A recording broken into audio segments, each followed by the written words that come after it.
ನಮಸ್ಕಾರ. ಜ್ಞಾನದ ಆಳವಾದ ಹುಡುಕಾಟದಲ್ಲಿರುವ ನಿಮ್ಮೆಲ್ಲರಿಗೂ ಇಂದಿನ ಈ ವಿಶೇಷ ವಿಶ್ಲೇಷಣೆಗೆ ಆತ್ಮೀಯ ಸ್ವಾಗತ.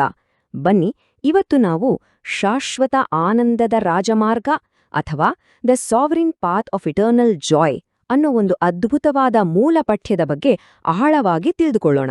ಈ ಪಠ್ಯ ನಿಜಕ್ಕೂ ಎಂಥದ್ದು ಗೊತ್ತಾ? ನಮ್ಮ ದೈನಂದಿನ ಜೀವನದಲ್ಲಿ ಎಷ್ಟೇ ಸವಾಲುಗಳು ಎದುರಾದರೂ, ಎಷ್ಟೇ ಕಷ್ಟಗಳಿದ್ರೂ ಒಂದು ಉನ್ನತ ಮಟ್ಟದ ಆಂತರಿಕ ಸಂತೋಷವನ್ನ ಹೇಗೆ ಕಾಪಾಡಿಕೊಳ್ಬೋದು ಅನ್ನೋದನ್ನ ಬಹಳ ಸರಳವಾಗಿ, ಪ್ರಾಯೋಗಿಕವಾಗಿ ನಮ್ಗೆ ಅರ್ಥ ಮಾಡಿಸ್ತೆ. ಸೊ ತಡ ಮಾಡೋದು ಬೇಡ, ನೇರವಾಗಿ ವಿಷಯಕ್ಕೆ ಹೋಗೋಣ. ಒಮ್ಮೆ ಯೋಚಿಸಿ, ನಾವು ಬದುಕಿದ್ದಾಗ ಖುಷಿಯಾಗಿರೋದು ಬಹಳ ಸಾಮಾನ್ಯ ಅಲ್ವಾ? ಆದ್ರೆ ಈ ಪಠ್ಯದ ಶುರುವಿನಲ್ಲೇ ಬರುವ ಒಂದು ಪವರ್ಫುಲ್ ಮಾತ್ ನೋಡಿ, ಭಲೆ ಶರೀರವೇ ಹೋಗ್ಲಿ, ಆದ್ರೆ ಖುಷಿಯನ್ನು ಕಳೆದುಕೊಳ್ಬಾರ್ದು. ಕೇಳೋದಕ್ಕೆ ಒಂಥರ ಆಶ್ಚರ್ಯ ಆಗುತ್ತೆ. ಭೌತಿಕ ಶರೀರದ ಅಂತ್ಯವಾಗುವಂತಹ ಕಠಿಣ ಪರಿಸ್ಥಿತಿಯಲ್ಲೂ ಮನುಷ್ಯನ ಆಂತರಿಕ ಖುಷಿ ಅಬಾಧಿತವಾಗಿರಬೇಕು ಅನ್ನೋದು ನಿಜಕ್ಕೂ ಒಂದು ಕ್ರಾಂತಿಕಾರಿ ವಿಚಾರ. ಸಾವಿನ ಎದುರು ನಮ್ಮ ಆನಂದವನ್ನ ಬಿಟ್ಕೊಡ್ಬಾರ್ದು ಅನ್ನೋದೇ ಈ ಇಡೀ ತತ್ವಜ್ಞಾನದ ಕೇಂದ್ರಬಿಂದು. ಹಾಗಾದ್ರೆ ಈ ಮಟ್ಟದ ಸ್ಥೈರ್ಯ, ಈ ಲೆವೆಲ್ನ ಧೈರ್ಯ ನಮಗೆ ಹೇಗ್ ಸಿಗುತ್ತೆ? ಮುಂದಿನ ಹಂತದಲ್ಲಿ ನೋಡೋಣ ಬನ್ನಿ. ಈ ಅದ್ಭುತವಾದ ಸ್ಥಿತಿಯನ್ನ ತಲುಪಲು ನಮಗೆ ಬೇಕಾಗಿರೋದು ದೈವಿಕ ಶಿಕ್ಷಣ. ಅದು ನೇರವಾಗಿ ಮೂಲದಿಂದಲೇ ಕಲಿಯುವಂತಹ ಶಿಕ್ಷಣ. ಈ ಜ್ಞಾನವನ್ನ ನಮಗೆ ನೀಡುತ್ತಿರುವ ಶಿಕ್ಷಕರು ಯಾರು ಗೊತ್ತಾ? ಯಾವ ಸಾಮಾನ್ಯ ಮನುಷ್ಯರೂ ಅಲ್ಲ, ಬದಲಾಗಿ ಸ್ವಯಂ ಭಗವಂತನೇ ಶಿಕ್ಷಕನಾಗಿ ಈ ಜ್ಞಾನವನ್ನ ನೀಡುತ್ತಿದ್ದಾನೆ ಅಂತ ಪಠ್ಯ ಹೇಳುತ್ತೆ. ಇಲ್ಲಿ ನಾವು ಕಲಿಯುತ್ತಿರೋದು ರಾಜಯೋಗ, ಅಂದರೆ ನಮ್ಮ ಸ್ವಂತ ಮನಸ್ಸಿಗೆ ನಾವೇ ರಾಜರಾಗುವುದು. ಅರ್ಥ ಮಾಡಿಕೊಳ್ಳಲು ಸುಲಭವಾಗಿ ಹೇಳಬೇಕಂದ್ರೆ, ನಮ್ಮ ಲೈಫ್ಗೆ ನಾವೇ ಸಿಇಒ ಆಗಲು ಕಲಿಯುವುದೇ ಹೊರತು ಕೇವಲ ಒಬ್ಬ ಸಾಮಾನ್ಯ ಉದ್ಯೋಗಿಯಾಗಲು ಅಲ್ಲ.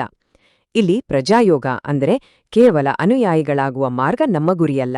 ನಮ್ಮದೇ ಆದ ಆಧ್ಯಾತ್ಮಿಕ ಸಾಮ್ರಾಜ್ಯಕ್ಕೆ ನಾವೇ ಸಾರ್ವಭೌಮರಾಗಬೇಕು ಅನ್ನೋದೇ ಈ ಶಿಕ್ಷಣದ ಅಲ್ಟಿಮೇಟ್ ಗುರಿ. ಇಲ್ಲೊಂದು ಬಹಳ ಇಂಟ್ರೆಸ್ಟಿಂಗ್ ಆದ ವಿಚಾರ ಇದೆ. ಆಧ್ಯಾತ್ಮಿಕ ಮಾರ್ಗದಲ್ಲಿ ನಾವು ಎಷ್ಟು ವರ್ಷಗಳಿಂದ ಇದ್ದೀವಿ ಅನ್ನೋ ಹಿರಿತನವೇ ಎಲ್ಲವೂ ಅಲ್ಲ.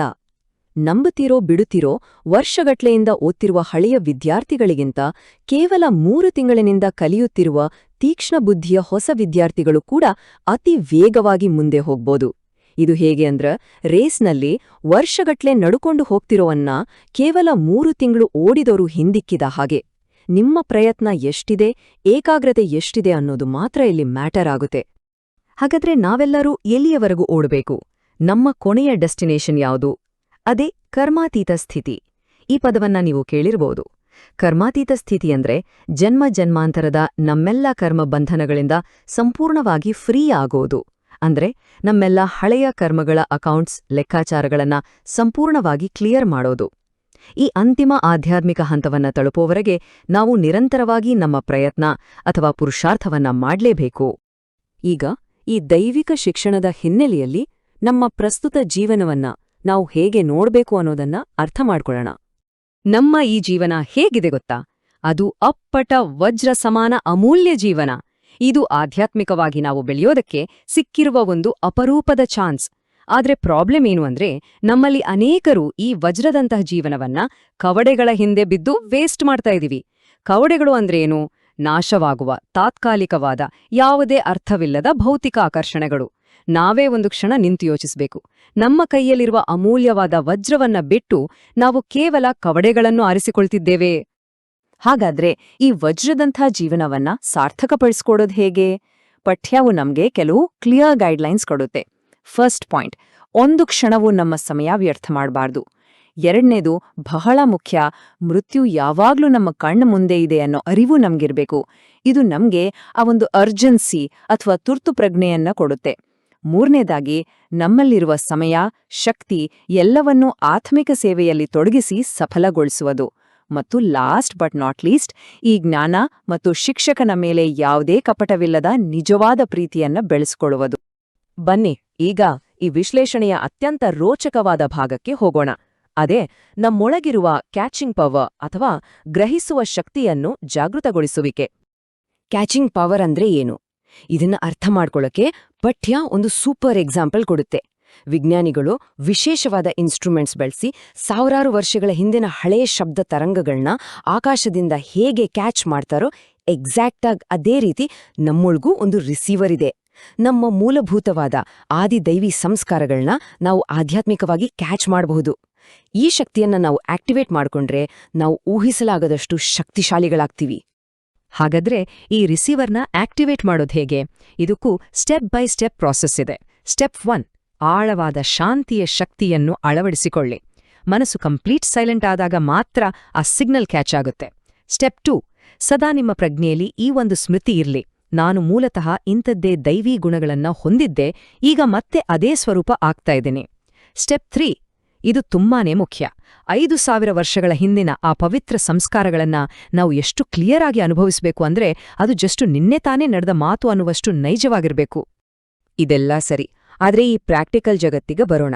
ದಿನವೂ ಏರುಪೇರಾಗುವ ಈ ಪ್ರಪಂಚ, ಕಣ್ಣು ಮುಂದೆಯೇ ಕಾಣುವ ಸಾವಿನ ಸತ್ಯ, ಇಂಥ ಟೈಮಿಲ್ಲಿ ನಾವು ಸಂಪೂರ್ಣ ಆನಂದವನ್ನ ಕಾಪಾಡಿಕೊಳ್ಳೋದು ಹೇಗೆ? ಕಷ್ಟ ಅಲ್ವಾ ಅಂತ ಅನಿಸ್ಬಹುದು.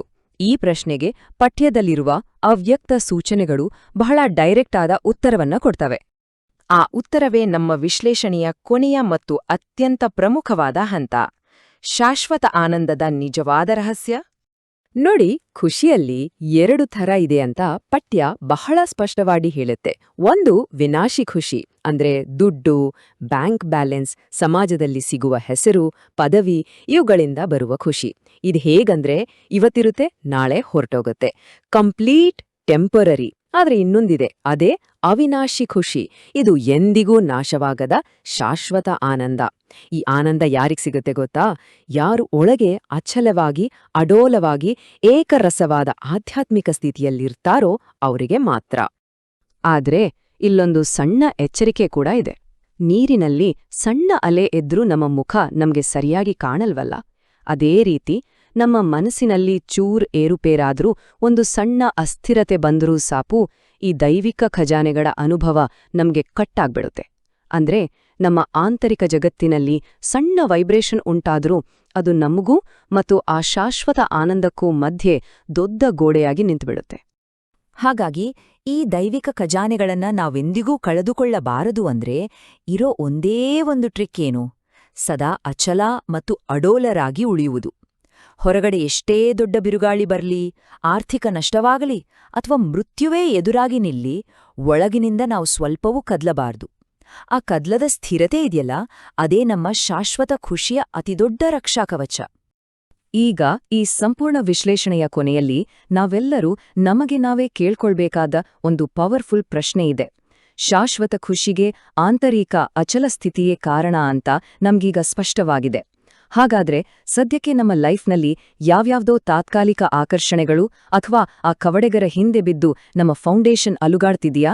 ನಮ್ಮ ನಿಜವಾದ ಆನಂದವನ್ನ ನಾವು ಎಲ್ಲಿ ಹುಡುಕ್ತಿದ್ದೀವಿ? ಈ ಒಂದು ಪ್ರಬಲವಾದ ಪ್ರಶ್ನೆಯನ್ನ ನಿಮ್ಮ ಯೋಚನೆಗೆ ಬಿಡುತ್ತಾ ಇಂದಿನ ಈ ವಿಶ್ಲೇಷಣೆಯನ್ನ ಇಲ್ಲಿಗೆ ಮುಕ್ತಾಯಗೊಳಿಸೋಣ. ಈ ವಿಚಾರಗಳು ನಮ್ಮ ಆಂತರಿಕ ಸ್ಥಿರತೆಯ ಕಡೆಗೆ ಒಂದು ಹೊಸ ಹೆಜ್ಜೆ ಇಡಲು ನಮಗೆಲ್ಲರಿಗೂ ಪ್ರೇರಣೆ ನೀಡಲಿ. ಮತ್ತೆ ಮುಂದಿನ